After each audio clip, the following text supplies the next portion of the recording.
మనమైతే ఇప్పుడైతే ఒక ఆటో మాట్లాడుకుని అయితే వరంగల్ కోటకి అయితే వెళ్తున్నాము చూడడానికి. మనమైతే మార్గ మధ్యలో కనిపించే అద్భుతాలన్నింటినీ మీకైతే వివరిస్తాను. మన ఛానల్ అయితే సబ్స్క్రైబ్ చేసి లైక్ నొక్కండి. ఇక్కడైతే చూడొచ్చు మనం ఒక మట్టి కోటను. ఈ మట్టి కోట మనం కోట ఎంట్రన్స్ కి వెళ్ళేటప్పుడే మనకు ఒక మట్టి కోట కనిపిస్తుంది. ఆ మట్టి కోటను ఒకసారి చూస్తే మొత్తం చెట్లు అయితే మొలిచాయి పైన. ఆ మట్టి కోట ఇంకా ఇంతకు ముందు చాలా ఎత్తులో ఉండేదంట, కానీ వర్షాలు పడడం వల్ల కొంచెం కిందికైతే పోయింది. ఇక్కడైతే మనకైతే ఎంట్రన్స్ లోనే అయితే ఒక రాతి కోటను అయితే చూడొచ్చు. మనం అయితే రాతి కోటలోకి అయితే ఎంట్రన్స్ ఇస్తున్నాం. ఇది ఇంకో సైడ్ అనమాట. అక్కడ నుండి ఇంకో వేరేలా ఉంటుంది, ఇక్కడ నుండి వేరేలా ఉంటుంది. మనం అయితే వచ్చేసి రాతికోట దగ్గరికి అయితే వచ్చేసాము. ఒకసారి అయితే రాతికోటను చూడొచ్చు, చాలా అద్భుతంగా ఉంది. ఈ రాతికోటను వచ్చేసి గణపతి దేవుడు అయితే ఫస్ట్ ఆఫ్ ఆల్ కట్టాడు. తర్వాత రుద్రమాదేవి వచ్చేసి వీటిని అయితే ఈ బురుజులను కొంచెం ఎత్తు చేసి అయితే చాలా పటిష్టంగా ఏర్పాటు చేశారంట. ఇక్కడ వచ్చేసి అయితే ఆ బురుజులను చూడవచ్చు. ఇవి అయితే ఒకప్పుడు 75 ఉండేదంట, ఇప్పుడు మాత్రం 45 ఉన్నాయి. ఈ కాలగర్భంలో కలిసిపోయాయి అన్నమాట. ఇక్కడ ఈ బురుజులో ఎందుకు ఏర్పాటు చేశారని అంటే మనకైతే శత్రువులు వచ్చి ఎక్కడి నుంచి దాడి చేస్తున్నారో తెలుసుకోవడానికి అయితే చూడొచ్చు. దీని ముందరకు వచ్చి శత్రువులు కనిపిస్తే మాత్రం ఇక్కడ నుంచి బాణాలు సంధించి వాళ్ళను అంతమొందించే వాళ్ళంట. మనమైతే చూడొచ్చు ఒకసారి. చాలా అద్భుతంగా కనిపిస్తున్నాయి ఈ బురుజులు. ఈ బురుజులను చూస్తుంటే మనకైతే రాళ్లతోనైతే కట్టిల్లు చాలా అద్భుతంగా కనిపిస్తున్నాయి ఈ బురుజులు. ఒకసారి అయితే మనం ముందుకెళ్ళి చూద్దాం. ఇంకా కొంచెం చూడొచ్చు. ఇక్కడ చిన్న చిన్న అక్కడ మనం బట్టలు ఉండడానికి అయితే ఒక చిన్న చిన్న గదులు లాంటివి అయితే ఏర్పాటు చేశారు. అక్కడ చూడొచ్చు మనం. ఇదే ఎంట్రెన్సీ మార్గం అన్నమాట. ఈ రాతికోటల నుంచి ఇట్లా వెళుతుంటే అయితే మనకైతే రాతికోట గోడలు అయితే మనకు అద్భుతంగా కనిపిస్తున్నాయి. కొంచెం ముందుకెళ్ళి చూద్దాం మనం. ఇక్కడైతే చూడొచ్చు మనకైతే ఎంట్రెన్సీ వచ్చేసి 3 ద్వారాలు ఉన్నాయండి. ఇక్కడ ఒకటి ఫస్ట్ సైడ్ అక్కడ ఒకటి ఉన్నది, మధ్యలో ఒకటి ఉంది, మళ్ళీ కొనకొకటి ఉంది. ఇక్కడ వచ్చేసి చెకింగ్ అనమాట, చెకింగ్ సిస్టమ్. అప్పట్లోనే చెకింగ్ సిస్టమ్ ఉండేది. లోపలికి రావాలంటే ఒక చీమ కూడా అనుమతి లేకుండా అయితే లోపలికి అయితే వచ్చేది కాదు అనిపిస్తుంది మనకైతే. ఇక్కడ వచ్చేసి మనకైతే కాకతీయులు వచ్చేసి ఒక 3 కోటలు అయితే కట్టారంట. ఒకటి వచ్చేసి మట్టి కోట, మధ్యలో వచ్చేసి నీటి కోట, తర్వాత వచ్చేసి రాతికోట. నీటి కోట ఏంటిది అని అంటే అందులో ముసళ్లను వదిలేవారంట. ఎందుకంటే మనకు మట్టి కోట దాటి మళ్ళీ రాతికోటలోకి రావాలంటే ఆ ముసళ్ళు అయితే కావాలి కాసేయంట. అందులోకి వెళ్తే ముసళ్ళు అంతమొందించేయమన్నమాట. అందుకే ఇక్కడ ఉండేది. ఇక్కడ చూడొచ్చు మనం రాతికోటను. ఇక్కడ చుట్టుపక్కల అయితే ఇప్పుడైతే పొలాలు, మనకైతే పంట పొలాలు కనిపిస్తున్నాయి. ఇక్కడ సైడ్ చూడొచ్చు మనం. అక్కడ సైడ్ నేను చెప్పింది అంటే అక్కడే మనకు వచ్చేసి నీళ్ళ కోట. అక్కడ నీళ్లు చూడొచ్చు మనకు ఒక కొలం లాగా. మనమైతే లోపలికి వెళ్తున్నాం. ఇదైతే బయట సైడ్ ఇలా ఉంది లోపల. ఇక్కడ కూడా చూడొచ్చు మనకైతే కొన్ని ఎంట్రెన్స్లు అయితే కనిపిస్తున్నాయి. చూడొచ్చు ఇక్కడ ఒక ఎంట్రెన్స్ ప్లస్ ఇంకొక ముందైతే ఒక ఎంట్రెన్స్ ఉంది. ఇక్కడ వచ్చేసి మనకైతే గోడల మీద అంటే మనం వెళ్లే మధ్యలో ఒక ఊరైతే నిర్మితమై ఉన్నదన్నమాట. ఒకప్పుడైతే ఇక్కడ ఊరు లేదంట, ఇప్పుడైతే ఏర్పడింది. ఈ ఊరు మధ్యలో ఉన్న గోడల మీద అయితే ఒక చిన్న చిన్న పెయింటింగ్స్ అయితే అప్పుడు జీవకళను ఉట్టిపడాలు అయితే కొన్ని పెయింటింగ్స్ అయితే వేశారు గోడల మీద. చూడొచ్చు మనం. ఇక మనం అలానే ముందుకెళ్తుంటే మనకైతే ఆ ఆటో డ్రైవర్ గారు కూడా మనకైతే వివరించారు ఇక్కడ ఇలా ఉందని. ఇక్కడైతే మనం ఒక చిన్న మసీదు అయితే చూడొచ్చు వెళ్తుంటే. ఇక్కడ ఇది మనకైతే ఖుషి మహల్, మనకి ఎంట్రెన్స్ లోనే మనకైతే ఖుషి మహల్ కనిపిస్తుంది. మనమైతే వచ్చేసాము. ఇక్కడ వచ్చేసి కిల్లా వరంగల్ కి అయితే మనం అయితే వచ్చేసాము. ఇక్కడైతే కిల్లా వరంగల్ అయితే కోట ఉంది. ఆ కోట తర్వాత మనం అయితే కిల్లా వరంగల్ ఉంది. ఆ కిల్లా వరంగల్ నుంచి కొంచెం అంటే అటు సైడ్ గేటు మధ్యలో రోడ్డు ఒకటే, మధ్యలో రోడ్డు గీతల్ని మనకు వచ్చేసి స్వయంభూ శంభులింగేశ్వర స్వామి దేవస్థానం. చాలా చాలా హిస్టారికల్ ప్లేస్ అండి. చాలా చాలా చరిత్ర ఉన్న ప్లేస్ ఇది. చాలా చూడండి, కీల వరంగల్ మధ్యకోట అని అయితే ఉంది. దీన్ని మధ్యకోట అని అంటారంట. చూడొచ్చు మనం వచ్చితే రక్షిత స్మారక చిహ్నం నోటీస్ కూడా ఇచ్చిళ్ళు. 1960 దీన్ని ధ్వంసం చేయడం, తొలగించడం, పాటు చేయడం, మార్పు చేయడం, రూపు కొట్టడం. చూడండి ఇక్కడ మనకు ఒకసారి అయితే చూడొచ్చు నోటీసు రక్షిత స్మారక చిహ్నం అని అయితే నోటీస్ ఇస్తే మాత్రం ఖచ్చితంగా దీన్ని అయితే కాపాడడం మనందరి బాధ్యత. సో మనమైతే ఇప్పుడైతే లోపలికి వెళ్తున్నాము. ఈ గుడి చరిత్రలోకి వెళ్తే అయితే మనకైతే 1162లో గణపతి దేవుడు స్వయంభూ శంభులింగేశ్వర స్వామి దేవాలయం అయితే కట్టించారంట. ఈ గుడిని అయితే స్వయంభూ శంభులింగేశ్వర ఆలయం అయితే వచ్చినాం. చూడండి ఎంతో ఎంతో విశిష్టత కలిగిన ఈ ఆలయం లోపలికి అయితే మనం అయితే ఎంట్రీ ఇస్తున్నాం. ఇక్కడికి వచ్చేది అయితే మనకైతే ఒక నాగులమ్మ తల్లి అయితే ఉంది. నాగులమ్మ ఫోటో మధ్యలో అయితే శివలింగం అయితే కనిపిస్తుంది. మనకి వచ్చేసి మనకు చూడండి అక్కడ హనుమాన్ ఫోటో అయితే చూడొచ్చు. అక్కడ మనం మరి హనుమాన్ కి అయితే పూజలు జరుగుతలేనట్టున్నాయి. ఇక్కడైతే చూడొచ్చు మనకైతే హనుమాన్ ఫోటో అయితే ముందు ఎదురుగానే ఉంది. అక్కడ సైడ్ అయితే అది పాత హనుమాన్ అనుకుంటా. ఇక్కడైతే మనకు మళ్ళీ కొత్తగా ప్రతిష్ఠించిళ్ళు. ఇక్కడ చూడొచ్చు మనం గరుడాస్తంభం అయితే ఇక్కడ ముందే ఉంది. చూడండి లోపల చాలా అద్భుతంగా ఉంది లోపలికి. ఒక సైడ్ అయితే చూడొచ్చు మనం శివలింగం పక్కన ఒక 4 విగ్రహాలను అయితే చెక్కారండి. చూడొచ్చు ఒక సైడ్ మాత్రం ఈ విగ్రహం అయితే పూర్తిగా ధ్వంసం అయిపోయింది. 3 అయితే మంచిగానే ఉన్నాయి, కానీ ఒక విగ్రహం మాత్రం ధ్వంసం అయిపోయింది. ఇదైతే శివలింగం. ఇక్కడ వచ్చేసి ఇక్కడ కూడా చూడొచ్చు మనకు ఒక చిన్న శివలింగం అయితే మళ్ళీ ఇక్కడ కూడా మనకు కొబ్బరికాయలు కొట్టు స్థలం అయితే అక్కడ ఉంది. స్వయంభూ శంభులింగేశ్వరాలయానికి ఇక్కడైతే మనకు ఒక శివలింగం అవుతుంది. మనమైతే ఒక్కసారి గుడి చరిత్రలోకి వెళ్తే అయితే మనకు తెలిసిన కొంత ఇన్ఫర్మేషన్ ప్రకారం అయితే మనం చుట్టుపక్కల ఎక్కడ గుడిలో ఉన్న విగ్రహాలు చూసినా ఎక్కడ చూసినా మాత్రం ధ్వంసమై ఉన్నాయండి. కానీ ఈ ఒక్క గుడి లోపల మాత్రం ఒక్క విగ్రహం కూడా ధ్వంసం లేదు లోపల. ఎందుకనంటే తుగ్లక్ సైన్యం అయితే ఈ గుడిని ధ్వంసం చేయడానికి అయితే లోపల అడుగు పెట్టి గుడి లోపలికి అయితే దగ్గర వచ్చారంట. అయితే వారికి అందరికి ప్రతి ఒక్కరికి వాంతులు కక్కుకోవడం ఇట్లా అలా చేశారన్నమాట ప్రతి ఒక్కరు. అప్పుడు వాళ్ళకి అనిపించింది ఏంటిదంటే లోపల ఉన్న లింగం వల్లనే, లింగం మహిమ వల్లనే మనకి ఇలా జరుగుతుందని వాళ్ళైతే ఆ దేవుడిని మొక్కుకొని అయితే అక్కడ నుంచి అయితే ఆ సైన్యం వెళ్ళిపోయారట. సో అందుకే ఇందులో ఉన్న ఒక్క విగ్రహం కూడా మనకైతే ధ్వంసంలా కనబడలేదు లోపల. చూడొచ్చు, ఇదైతే చాలా 900 సంవత్సరాల క్రితం నాటి గుడి అండి. పైన పెచ్చులు అయితే రాలిపోయినాయి. చూడొచ్చు, ఎంతో అద్భుతమైన గుడి. ఈ గుడిలోనే మనకు రుద్రమాదేవి, గణపతి దేవుడు అయితే వచ్చేసి అయితే ఇక్కడ అయితే పూజలు చేశారు. ఒక్కసారి చూడొచ్చు, ఎంతో అద్భుతంగా కనిపిస్తుంది గుడి లోపల. చూడొచ్చు, మనకైతే గణపతి విగ్రహాలు అయితే చాలా ఎక్కువగా కనిపిస్తున్నాయి అక్కడ. ఇక్కడ వచ్చేసి మనకైతే మహిషాసురుడిని చంపుతున్న దుర్గాదేవి విగ్రహాన్ని అయితే మనం చూడవచ్చు. ఇక్కడ ఇక్కడ కింద చూడొచ్చు మనం, దుర్గాదేవి అయితే వాహనంగా మనకైతే సింహం మీద వెళ్తున్నారు. మనకి ఇక్కడ చూడొచ్చు, చాలా అద్భుతంగా కనిపిస్తున్నాయి విగ్రహాలు. ఇక్కడ మనం శివుడిని చూసినట్టయితే, శివలింగాన్ని చూసినట్టయితే పైన గోపురం లాగా ఉండి చుట్టూ మాత్రం చాలా అద్భుతంగా శిల్పాలు అయితే చెక్కారు. చూడండి, మనం పైన పాములు ఉండి మధ్యలో మాత్రం శివలింగం అయితే ఉంది. చుట్టూ అయితే చూడొచ్చు, చాలా అద్భుతంగా ఉంది ఈ శివలింగం అయితే. చూడండి, ఈ మధ్యలోనే పూజలు అయితే చేస్తూనే ఉంటారంట ప్రతిరోజు. మనకైతే ఇక్కడ ఉన్న అయ్యగారు అయితే చెప్పారు. వస్తున్నాం, గుడి లోపల అయితే ఇలా ఉంది. ఇదైతే మనకు ఒక పెద్ద నందీశ్వరుడు అయితే మనకైతే దర్శనం ఇస్తున్నారు శివుడికి ఎదురుగానే. ఇక్కడైతే మనకి ఈ శివుడికి ఉన్న ప్రత్యేకత ఏంటిదంటే, ఈ శివుడు అన్నంట అప్పుడు ఆ రోజులలో అయితే బండి మీద మనకు వచ్చేసి గణపతి దేవుడు కొన్ని చరిత్రకారుల ప్రకారం అయితే గణపతి దేవుడు రథం వేసుకొని వెళ్తుంటే ఆ రథం అనేది ఆ భూమిలో చిక్కుకుపోయిందంట. దాన్ని ఎంత తీసినా బయటకి అయితే రావట్లేదంట. దాన్ని అలానే వదిలేసి వెళ్ళిపోతే తెల్లారి వచ్చేసరికి దానికి ఉన్న ఇనుము ఉంటది కదా, ఆ గిర్ర మొత్తం బంగారం అయి కనిపించిందంట. సో ఇక అతను యుద్ధానికి వెళ్ళి వచ్చిన తర్వాత ఇక్కడైతే తవ్విస్తే ఇక్కడ ఒక శివలింగం అయితే వెళ్ళింది. భూమిలో నుంచి స్వయంగా వెళ్ళింది కాబట్టి దీన్ని స్వయంభూ శంభులింగేశ్వర అయితే అంటారంట. ఇక్కడ ఉన్న వాళ్ళు చెప్తున్నారు మనకి. ఇంకో ఆ కొన్ని ఆచారాల ప్రకారం అయితే ఒక రైతు తన ధాన్య బస్తాలను వేసుకొని బండిలో వెళ్తుంటే మన చక్రం అనేది అందులో భూమిలో ఇరుక్కుపోయి ఎంత తీసినా రాకపోయి మళ్ళీ తెల్లారి వెళ్ళిపోతే మళ్ళీ తెల్లారి వచ్చి చూస్తే మాత్రం మళ్ళీ ఆయనకి అది బంగారం కనిపించిందంట. సో రాజు తవ్వితే మొత్తం ఎక్కడైతే ఈ శివలింగం అయితే కనిపించింది. సో దీన్ని భూమిలో నుండి వెళ్ళింది కాబట్టి స్వయంభూ శంభులింగేశ్వరాలయం అయితే అంటారు. చాలా మహిమలు గల లింగం అండి. చాలా చాలా మహిమలు ఉంటాయి ఈ లింగానికి. మన చరిత్రకారులు, మనకు సైన్స్ కూడా చెప్తుందంట, కొన్ని రాళ్ళకి మనకు ఇనుముని బంగారం చేసే అంత పవర్స్ ఉంటాయనంట. మనకైతే నేనైతే ఒక చిన్న ఆర్టికల్లో చదివిన ఈ విషయము. ఇక్కడ ఇంత లోపలికి ఉన్నా కూడా చూడండి ఎంత వెలుతురో లోపల, ఎంత అద్భుతంగా కనిపిస్తుందో మనకైతే శివలింగం. చాలా చాలా అద్భుతంగా కనిపిస్తుంది లోపల మాత్రం లింగం మనకి వచ్చేసి. అక్కడ చూడొచ్చు, మనకైతే ఒక మండపం లాగా కనిపిస్తుంది, పెళ్లి మండపం లాగా. కింద ఒకటి, మళ్ళీ పైన ఇంకా కొంచెం చిన్నది, పెద్దది ప్లస్ చిన్నది. ఇక్కడికి వచ్చేసినట్టయితే మనకైతే కళ్యాణ మండపం అంట. ఇది కళ్యాణ మండపం, ఇది వచ్చేసి కళ్యాణ మండపం. ఇక్కడికి వచ్చి చూస్తున్నట్టయితే ఇప్పుడు ఒక రాతి కట్టడం లాగా అయితే ఉంది. మరి ఇది దేనికి సంబంధించింది అయితే చూస్తే తెలుస్తుంది. లోపల మాత్రం చిన్న చిన్న విగ్రహాలు చిన్నవి అయితే మనకు కనిపిస్తున్నాయి. చిన్న విగ్రహాలు పగుళ్ళు పడి చిన్న విగ్రహాలు అయితే లోపల ఉన్నాయి. ఇది ఒక శివలింగం, ఇది కూడా శివుడి గుడే అండి. ఇంకొక ద్వారం కూడా ఉంది ఇక్కడ.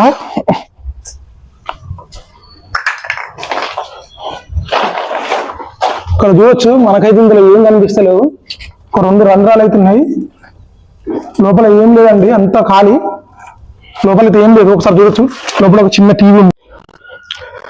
ఇప్పుడు చూడండి ఎంత అద్భుతంగా కనిపిస్తుందో. పైన చూసినట్టయితే, గోపురం మీద చూసినట్టయితే మనకైతే ఒక శివలింగం లాగా కనిపిస్తుంది. మనకైతే మధ్యలో రాక్షస అంటే దిష్టి తాకకుండా ఒక దిష్టి బొమ్మలాగా, చుట్టుపక్కల అయితే మనకైతే కొన్ని బొమ్మలు అయితే కనిపిస్తున్నాయి పైన, గోపురం పైన. శివునికి అభిషేకం చేసిన వాటర్ అయితే వచ్చి ఇందులో నుండి ఇట్లా లోపలికి వెళ్తాయి. చూడండి, మనమైతే స్వయంభూ శంభులింగేశ్వరాలయం అయితే చాలా పవర్ఫుల్ అండి. ఎందుకు చాలా పవర్ఫుల్ అని చెప్తున్నాను అంటే, ఎవరైనా యుద్ధానికి వెళ్లే ముందు, ఏ రాజు ఎంత పెద్ద యుద్ధమైనా సరే ఇక్కడికి వచ్చి పూజలు చేసి అభిషేకం చేసి వెళ్తే ఖచ్చితంగా వాళ్ళైతే విజయాలను సాధించేవారంట. ఇది నేను కథలలో కూడా చాలా సార్లు విన్నా, పురాణాలలో కూడా చూసా. ఇప్పుడైతే శంభులింగేశ్వరాలయాన్ని అయితే కంప్లీట్ చేసాం. మనమైతే కంప్లీట్ అయింది. ఇప్పుడైతే బయటకు వెళ్తున్నాం మనం. ఇప్పుడైతే మనమైతే కిల్లా వరంగల్ లోపలికి వెళ్ళడానికి అయితే చాలా ఆత్రంగా ఎదురు చూస్తున్నాము. లోపలికి అయితే వెళ్దాము. ఇలానే ఇక్కడ నుంచి అయితే లోపలికి వెళ్ళాలి. వెళ్ళాక అక్కడైతే మనం టికెట్లు తీసుకోవాలి. ఒక్కరికి వచ్చేసి 25 రూపీస్ అండి. డ్రోన్ కెమెరాకి ప్లస్ స్పెషల్ ఫోటోగ్రఫీకి అయితే అలో లేదని చెప్పారు. మనమైతే వెళ్తున్నాము. ముందు ఎంట్రన్స్ లో మనకైతే ఒక 3 రంగుల జెండా అయితే కనిపించింది, మన జాతీయ జెండా. టికెట్ అయితే చూడొచ్చు, 2 టికెట్లు అయితే తీసుకున్నా. మనమైతే ముందుకు వెళ్దాం. ఇక ఒక్కసారి అయితే ఈ కాకతీయుల చరిత్ర లోపలికి అయితే వెళ్తే మాత్రం మనం క్లుప్తంగా చర్చించుకుందాం. మొదట్లో వచ్చేసి అయితే కాకతీయులు రాష్ట్రకూటులకు ప్లస్ చాళుక్యులకు అయితే సామంతులుగా ఉండేవారు. 1158లో వచ్చేసి రుద్రదేవుడు స్వతంత్రం ప్రకటించుకున్నాడు. వీరు మొదట్లో హన్మకొండ రాజధానిగా పాలించేవారు. తర్వాత ఓరుగల్లుకు మరియు దీన్ని ఏకాశీల నగరానికి అయితే మార్చేశారు. తర్వాత అయితే మనకు వచ్చేసి అయితే కాయస్థ వంశంలో అంబదేవుడు ఉంటాడు అనమాట. ఆయనకు రుద్రమాదేవికి అసలు పడదన్నమాట. ఎలాగైనా రుద్రమాదేవిని అంతమొందించాలని పాండ్య మరియు దేవగిరి రాజ్యాలను కలుపుకొని అంబదేవుడు అయితే రుద్రమాదేవికి మీదకి అయితే దండెత్తుతాడండి. సో అక్కడ అయితే మనకు అంబదేవుని కత్తి తగిలి రుద్రమాదేవి అయితే చనిపోతారు. 80 ఏళ్ల వయసులోనే ఆమె యుద్ధం చేశారంట. ఇటీవల దొరికిన చందుపట్ల శాసనం మరియు 1990లో ఆ అంబదేవుడు వేయించిన త్రిపురాంతక శాసనంలో అయితే ఈ విషయాలు అయితే మనకు స్పష్టంగా కనిపిస్తున్నాయి. అల్లావుద్దీన్ ఖిల్జీకి తన గూఢాచారి అయిన ఒక అతనైతే లేఖ రాస్తాడంట. ఇక్కడ రాజ్యం గొప్పగా ఉంటుంది, ఎంతో ఘనత ఉంటుంది. దక్షిణ భారతదేశంలో ప్రతాపరుద్రుడు అపజయమెరగని మహారాజు కాకతీయ రాజ్యం అయితే భూమిలో వెలిసిన ఒక స్వర్గంలా ఉంటుంది. ఇక్కడ పంటలు పండించడానికైనా అద్భుతమైన గొలుసుగట్టు కాలువలు ఉంటాయి. మరియు మనం ఈయన అయితే అడ్డుకోకుంటే ఈయన ఢిల్లీని ఆక్రమించుకునేలా ఉన్నాడు అని అయితే చెప్తాడు. ముస్లిం చరిత్రకారుల ప్రకారం అయితే 1303 నుంచి 1323 వరకు మొత్తం 5 సార్లు దండయాత్రలు చేశారని అయితే ఉంది. తెలుగు చరిత్రకారుల ప్రకారం అయితే ఒక అల్లావుద్దీన్ ఖిల్జీనే 8 సార్లు దండయాత్ర చేశాడంట. 7 సార్లు అల్లావుద్దీన్ ఖిల్జీ ఓడిపోయాడు. ఫైనల్ గా మాత్రం 8వ సారి అయితే మన ప్రతాపరుద్రుడు అయితే ఓడిపోయాడంట.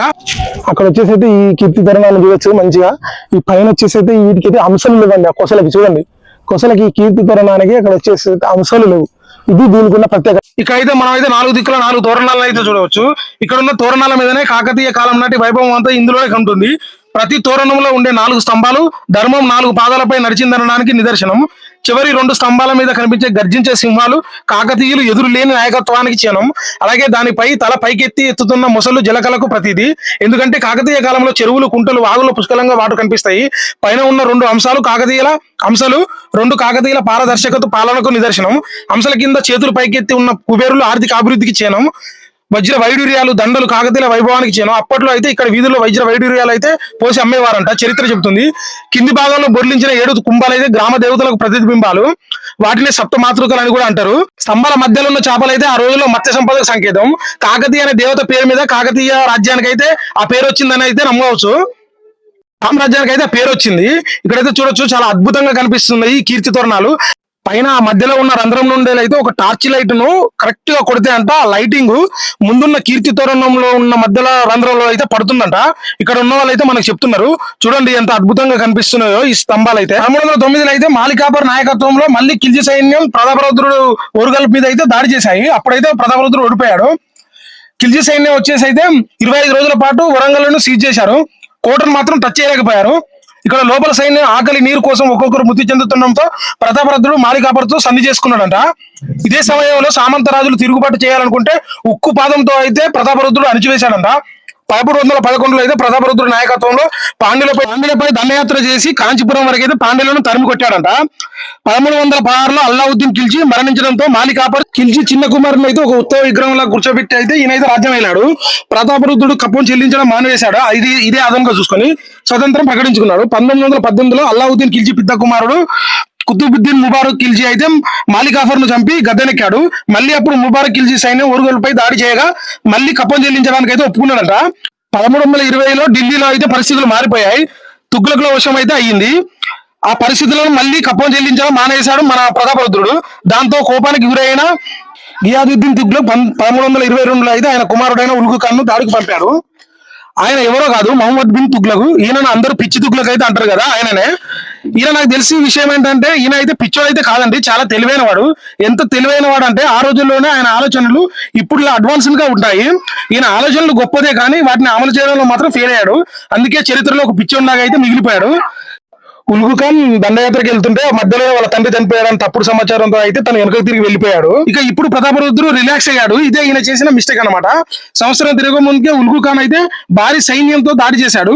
5 నెలలు సీజ్ చేశారంట. అయినా కూడా కోట వెనుక నుండి అయితే ఏం చేయలేకపోయారు. సరే కోట వెనుక నుండి అయినా దాడి చేద్దాం అనుకుంటే కోట చుట్టూ అయితే 75 బురుజులు ఉన్నాయని చెప్పిన కదా, అయితే ఏం టచ్ చేయలేకపోయారు. అప్పుడే ఉల్గు ఖాన్ అయితే ఒక ఆలోచన వచ్చింది. మన రాజులు అయితే సెంటిమెంట్స్ ఎక్కువ ఉంటాయని ఇక్కడ ప్రజలను ప్లస్ అమ్మాయిలను అందరిని తీసుకొచ్చి అయితే చిత్రహింసలు గురి చేసి ప్లస్ మానభంగాలు అయితే చేస్తున్నారు. ఆ అరుపులు వచ్చేసి కోట గోడల లోపలికైతే వినిపించాయి. అప్పుడైతే ప్రతాపరుద్రుడు ప్రజలు అంత బాధపడడం తట్టుకోలేక కోట బయటకు వచ్చి అయితే లొంగిపోయారంట. శత్రువుల చేతిలో చనిపోవడం ఇష్టం లేక ప్రతాపరుద్రుడు మార్గ మధ్యలోనే నర్మదా నదిలో దూకైతే ఆత్మహత్య చేసుకున్నాడు అయితే మనకైతే చరిత్ర చెబుతుంది. అయితే ఆయన చనిపోయిన తర్వాత కూడా వాళ్ళ పూర్వీకులు అయితే ఛత్తీస్గఢ్ లో ఉంటున్నారని అయితే ఈ మధ్యన మనకైతే తెలిసింది. మనమైతే కిల్లా వరంగల్ గురించి అయితే మన దగ్గర 2 అభిప్రాయాలు ఉన్నాయి. ఇక్కడైతే ఒక దేవాలయం ఉందని అయితే కొందరు చరిత్రకారులు చెప్తుంటే, లేదు ఇది ఒక మన స్టోన్స్ కట్ చేసి కొన్ని విగ్రహాలు తయారు చేసి అయితే ట్రాన్స్పోర్ట్ చేసేదని అయితే కొంతమంది నమ్ముతున్నారు. ఇక్కడైతే మనం చూడొచ్చు, ఇక్కడైతే 3 రకాల రాళ్ళు ఉన్నాయండి. ఇక్కడ తమ్ముడి మీద అయితే, తమ్ముడు నువ్వు వేసుకున్న నీకంటే నీ బ్యాగ్ పెద్ద బరువు ఉంది తమ్ముడు అయితే అంటే తమ్ముడు నవ్వుతున్నాడు. ఇక్కడైతే మనకైతే 3 రకాల రాళ్ళు కనిపిస్తున్నాయండి. ఇక్కడైతే మనకు వచ్చేసి ఒక నందిని అయితే నల్ల రాళ్లతో అయితే చెక్కారు. ఇక్కడైతే నల్ల రాళ్ళను చూడొచ్చు మనం. ఇది లోపల చుట్టూ అయితే చాలా అద్భుతంగా కనిపిస్తుంది. చుట్టూ 4 స్తంభాలు వేసి మధ్యలో అయితే చాలా చక్కని శిల్ప సంపద అయితే నంది ఉంది. ఇక్కడైతే మనం గజకేసరిని చూడొచ్చు, నల్లని రాళ్లతో అయితే మధ్యలో ఒక విగ్రహాన్ని చూడొచ్చు. చాలా అద్భుతంగా చెక్కారండి ఇందులో కూడా. ఇక్కడ వచ్చేసి అయితే మనకైతే నల్ల రాళ్ళు ప్లస్ ఎరుపు రాళ్లతో మళ్ళీ ప్లస్ వచ్చేసి మామూలుగా సాదాసీదా రాళ్ళు అయితే కనిపిస్తున్నాయి. 3 రకాల రాళ్ళు కనిపిస్తున్నాయి. అయితే మనకు అనిపిస్తుంది ఏంటిదనంటే నిజంగానే ఇక్కడ విగ్రహాలు చెక్కి ట్రాన్స్పోర్ట్ చేసే వాళ్ళనేమో అని అయితే మనకు అనిపిస్తుంది. మధ్యలో అయితే ఒక దేవాలయం కూడా ఉందండి. అయితే ఆ దేవుని దగ్గరన అయితే మనకైతే స్టోన్స్ చెక్కేవారు అయితే అనుకుంటా. ఇక్కడ చూడొచ్చు చాలా అద్భుతంగా కనిపిస్తున్నాయి. మొత్తం అయితే శిథిలావస్థకు గురయ్యాయండి. చాలా అద్భుతంగా కనిపిస్తుంది కిల్లా వరంగల్లో. ఎవరైనా చూడాలనుకుంటే మాత్రం వచ్చి చాలా ఇప్పుడు మన కూల్ గా వెదర్ ఉన్నప్పుడు అయితే చూడొచ్చు. చాలా అద్భుతంగా అనిపిస్తుంది. ఒకసారి అయితే చూడొచ్చు. ఇక మనం అయితే మొత్తం అయితే చూసేసాము. ఇక్కడ కీర్తి తోరణాలు మాత్రం మనకైతే చాలా అద్భుతంగా అనిపించాయండి. ఒకసారి అయితే ఇక మనం అయితే బయటికి వెళ్దాము. చూడొచ్చు ఇక్కడైతే మనకు ఒక కీర్తి తోరణం అయితే మనకైతే కనిపిస్తుంది. చాలా చాలా అద్భుతంగా కనిపిస్తున్నాయి. నాకు తెలిసి అయితే వీటిని అయితే టచ్ చేయలేకనే వాళ్ళైతే ఇలా ఉంచారు. ఇవి ఇంత పెద్దగా ఉండడానికి కారణం ఏంటంటే మధ్యలో నుండి ఏనుగులు కూడా పట్టడానికి అయితే వీలుగా అయితే ఇంత పెద్దగా ఉన్నాయని అయితే చెప్తారు. ఇవి వచ్చేసి అయితే 33 ఫీట్లు అయితే ఉంటుందంట. 33 అనేది మన హిందూ సాంప్రదాయాల ప్రకారం అయితే గొప్ప చరిత్ర కలిగిన అక్షరం అన్నట. అందుకే ఇది 33 ఫీట్లు అయితే ఉంటాయంట ఇవన్నీ. ఇక చూడండి, మనం అయితే కొంచెం దూరం వెళ్తే అయితే మనకైతే కుషిమహల్ కనిపిస్తుంది. కుషిమహల్ గురించి అయితే అందరికీ తెలుసు. దీన్ని అయితే సీతబ్ ఖాన్ ప్యాలెస్ అని, దీన్ని సీతబ్ ఖాన్ అనే వ్యక్తి అయితే 15వ శతాబ్దంలో కట్టించిండంట. నిజానికి అయితే ఈయన అసలు పేరు సీతాపతి రాజు. ఈయన అంచెలంచెలుగా ఎదిగి సీతాబ్ ఖాన్ అనే బిరుదు అయితే తీసుకొని పాలించాడు. బహమనీయులు ఆక్రమించుకున్న రాజకొండకైతే గవర్నర్ గా ఉండేవారు ఈయన. బహమనీయులు వీక్ కావడంతో అయితే 1503లో అయితే సీతాబ్ ఖాన్ స్వతంత్రం ప్రకటించుకున్నాడు. కాకతీయుల వైభవాన్ని చాటడానికి అయితే ఈ మహల్ సీతాబ్ ఖాన్ కట్టించాడని నమ్ముతారు. చాలా అద్భుతంగా ఉంటుంది ఈ మహల్. మధ్యలో అయితే ఫౌంటైన్ ఉంటుందండి, ప్రవహించే సరస్సు లాంటిది. ఇది చూసి ఇక్కడికి వచ్చిన వాళ్ళంతా తెగ ఆనందపడేవారంట. అందువల్ల దీనికి కుషిమహల్ అని అయితే పేరు వచ్చింది. ఇందులో చూడొచ్చు మనకైతే అద్భుతమైన శిల్ప సంపద అయితే కనిపిస్తుంది. ఒక్కసారి అయితే చూడొచ్చు మన అందరం. చాలా అద్భుతంగా వస్తూ ఉంటుంది. మనమైతే లోపలికైతే ఎంట్రీ ఇస్తాము. చూడండి తలుపులు అయితే ఎంత అద్భుతంగా ఉన్నాయో. లోపలైతే గోడలు వచ్చేసి చాలా ఎత్తుగా చాలా పెద్దగా కనిపిస్తున్నాయి మనకైతే పైనుండి చూస్తే. ఇక్కడ సైడ్ కి వచ్చి చూస్తే అయితే మనకైతే మందుగుండ్లు అండి. అప్పుడు ఆ రోజులలో తెలుసు, మనందరికీ తెలుసు, మన మందుగుండ్లు, మన యుద్ధాలలో యూజ్ చేసే మందుగుండ్లు అయితే ఇక్కడ కనిపిస్తున్నాయి. ఇప్పటికైతే స్టోర్ చేసి ఉంచారు. ఆ గుండ్రంగా ఉన్నవైతే మందుగుండ్లే అండి అవి. చూడండి, అవైతే మనం అక్కడ నుంచి యుద్ధంలో అవైతే ఉపయోగించేవారని అయితే మనకు తెలుస్తుంది. బాహుబలి సినిమాలో అయితే విశ్లేషారు కదా, అవి కొంచెం పెద్దగా ఉంటాయి, కొంచెం చిన్నగా ఉన్నాయి అనమాట. ఇంకా లోపలికి వచ్చి చూసి అయితే మనకైతే ఇక్కడ ఒక విగ్రహం అయితే మనకైతే ధ్వంసమై ఉంది. ఆ మధ్యలో ఉండే కొలను అండి, సరస్సు. ఇక్కడ చూడొచ్చు మనకు ఒక బుద్ధ దేవుడు అయితే కనిపిస్తున్నాడు. ఇక్కడ వచ్చేసి అయితే ఒక విగ్రహం అయితే తల లేదు, మనం అయితే తల ఇచ్చాము అంతలోపు. ఇక్కడైతే చూడొచ్చు కుంభాలు ఎంత అద్భుతంగా చెక్కారో ఒక రాయినైతే. నాకైతే ఆ సంపద మొత్తం నాకే రావాలని అయితే నేనైతే దాన్ని హక్ చేసుకున్నాను. చూడొచ్చు చాలా అద్భుతంగా అనిపించింది మనకైతే కుషిమహల్ చూసినాక నా ఆత్మ అయితే ఖుషిగా ఉంది. చూడొచ్చు మనం అయితే చాలా అద్భుతంగా అనిపిస్తుంది కుషిమహల్. పైకి వెళ్ళడానికి కూడా మార్గం ఉంది కానీ నో ఎంట్రీ అయితే బోర్డు ఉంది. ఇక్కడ కొంచెం దూరంలో అయితే మనకైతే ఒక పార్క్ ఉందండి. పార్క్ చూడొచ్చు, ఇది ఏకశిల పార్క్ అంట. ఇందులో అయితే చాలా చిన్న పిల్లలకైతే చాలా అద్భుతంగా పనిచేస్తుందండి. చిన్నపిల్లలు చాలా అద్భుతంగా అయితే ఆనందంగా ఉంటారు ఈ పార్క్ లోకి వస్తే. ఈ పార్క్ లోకి వచ్చేసి అయితే చూస్తే మనకైతే అందరు చిన్నపిల్లలే కనిపిస్తున్నారు. ఫోటోలు కానీ చిన్నపిల్లలకైతే ఇందులో చాలా అద్భుతంగా ఉంది. అక్కడ చూడొచ్చు మనం ఏకశిల నగరాన్ని, దాన్ని ఒంటికొండ అని కూడా అంటారంట. మనకు వచ్చేసి అయితే ముందుగా ఒక రాయితో ఒంటికొండ కనిపిస్తుంది. దీని చుట్టూ అయితే ఒక చెరువు చూడొచ్చు, దీన్ని గుండు చెరువు అని అయితే అంటారంట. మనమైతే ఒకసారి పైకి వెళ్ళి చూద్దాం. చాలా అద్భుతంగా ఉంది. ఇక్కడ నుంచి చూస్తే వరంగల్ వ్యూ అయితే మనకు చాలా అద్భుతంగా కనిపిస్తుందంట. ఈ కొండ మీద కూడా అయితే ఒక గుడి అయితే ఉంది. మనం అయితే గుడి వెనుక భాగంలోకి అయితే వెళ్తున్నాము. ఇక్కడైతే చూడొచ్చు, నేనైతే చెరువును చూడడానికి అయితే వెళ్తున్నా. దీన్ని అయితే గుండు చెరువు అని అయితే అంటారంట. ఇది ఒకటే రాయి మీద నిర్మించారు కాబట్టి దీన్ని ఒంటికొండ అని కూడా అంటారంట. చూడొచ్చు మనం చెరువు వ్యూ అయితే ఎంత బాగుంది. ఇక్కడ అయితే రెండు చిన్న పాదాలు అయితే కనిపిస్తున్నాయి. చూడండి, చెరువు అయితే చాలా అద్భుతంగా కనిపిస్తుంది ఇక్కడ నుండి చూస్తుంటే. మనం అయితే ఇంకా పక్క సైడ్ నుంచి అయితే లోపలికి వెళ్దాము. ఇక్కడైతే లోపల నుంచి అయితే మెట్లు ఉన్నాయి పైకి వెళ్ళడానికి, ఒక గుహలాగా. మనం అయితే ఆ మెట్ల నుండి ఎక్కుతూ పైకి అయితే వెళ్ళేసాము. ఇక్కడ నుంచి అయితే చూడండి ఒకసారి, చాలా అద్భుతంగా కనిపిస్తుంది వరంగల్ వ్యూ మాత్రం. చూడొచ్చు చుట్టూ రాతి కోటలు. అబ్బో, ఇక్కడైతే వద్దులే. మనం అయితే అక్కడ చూడొచ్చు ఒక గుడి అయితే కనిపిస్తుంది. చుట్టూ చూడండి ఎంత అద్భుతంగా కనిపిస్తుంది వరంగల్ వ్యూ. చాలా అద్భుతంగా కనిపిస్తుంది. చుట్టూ పచ్చని చెట్లు మధ్యలో మనం కొండలు, కోనలు, వాగులు, వంకలు, చేన్లు, చిలకలు అన్ని మనకైతే అద్భుతంగా కనిపిస్తున్నాయి. చూడొచ్చు. నేనైతే చాలా ఆనందంగా ఆస్వాదించానండి ఇక్కడ ఉన్న వెదర్ మాత్రం. నిజంగా అసలు చాలా మంచిగా అనిపించింది నాకైతే ఇక్కడికి వచ్చినందుకు. మనకైతే అక్కడ చూడొచ్చు మట్టి కూడా ఇక్కడ కూడా మనకు కనిపిస్తుంది. అమ్మయ్య సాలరా నాయన అయితే నేనైతే అనుకున్నా ఇక చూసి. మనమైతే చాలా చాలా అడ్వెంచర్ చేసామండి ఈ వీడియో చేయడానికి. ఇక్కడ ఆనందపడడానికి కూడా కొన్ని అయితే విన్యాసాలు అయితే ఉన్నాయి. నేనైతే ఆ దున్నపోతు మీదకి అయితే ఎక్కేసి ఉన్నా. ఒక 2 సార్లు కింద పడితే అయితే అయిపోతుందట, 50 రూపీస్. ఒకసారి అయితే కింద పడేసాను. సర్లే ఇంకోసారి అయితే ట్రై చేద్దామని కింద అయితే ఒక స్టెప్ వేసి అయితే మళ్ళీ పైకి ఎక్కిన. మళ్ళీ పైకి ఎక్కితే ఆ దున్నపోతు మనసులో ఏమనుకున్నా, నువ్వు దున్నపోతు లాగా ఉన్నావు, నా మీదకి ఎందుకు ఎక్కినవరా అనుకున్నట్టు అయితే ఎమ్మటి మళ్ళీ తొందర పడేసింది.